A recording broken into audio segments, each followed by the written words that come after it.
नमस्कार जय जगन्नाथ मु सौम्य स्वागत करुच्ची आपण मानक सत्य डेवोशनल यूट्यूब चैनल को। तो चलंतु आरंभ करिबा महापुरुष हाड़ीदासंक मालिका और भविष्यवाणी कल्की जन्म कहानी प्रथम अध्याय।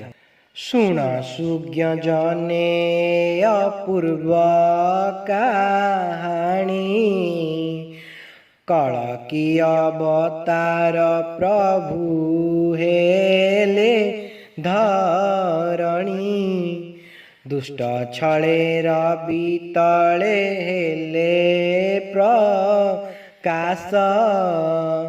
कपटे मानव रूपे जगुनी बास माया देह धरिण विजय बनी 33 कोटि देवंकु संकते गेनी देवे दुंदुबी बजांती आनंद होई कनेक दुर्गा संगते अछंती रही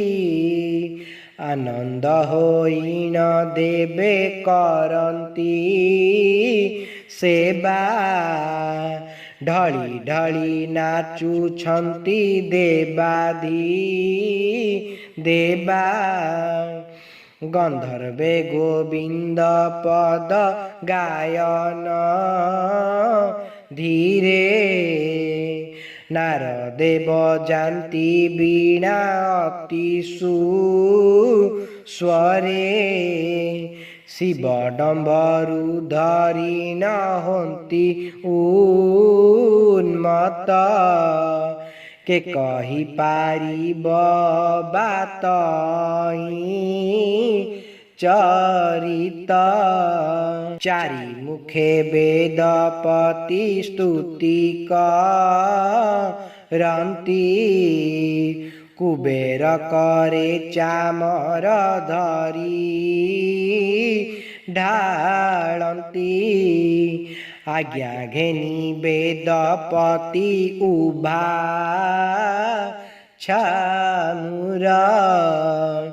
तांडव नृत्य करंती सर्व अमर रंग रसे माती तही होइण भोला निरंतरे सुभुथाई हरि चहल के करे बीणा बंसी खंजणी घेनी के बार बाप खाउज मंदिरा घेनी केसर महुरी शंख हस्ते बातुरी के बाहरी हरि बोली दियंती हुरी आहे सुज्ञ जन माने ए बाणी सुना मोह मस्त होई किंपा करिछ टाण टाण भांगिबा निमन्ते उड़ाई बाना सेही बाना त्रैलोक्यकु अटाई सेना कहे ही न हाड़ीदास दोषन धर क्षेत्रवर ठारे प्रभु उदेनी कर। जदि आपण मानक आमर ये भिडियोटी भल लगता है तेबे आम चैनल को लाइक शेयर सब्सक्राइब करंतु। जय जगन्नाथ जय पंचसखा।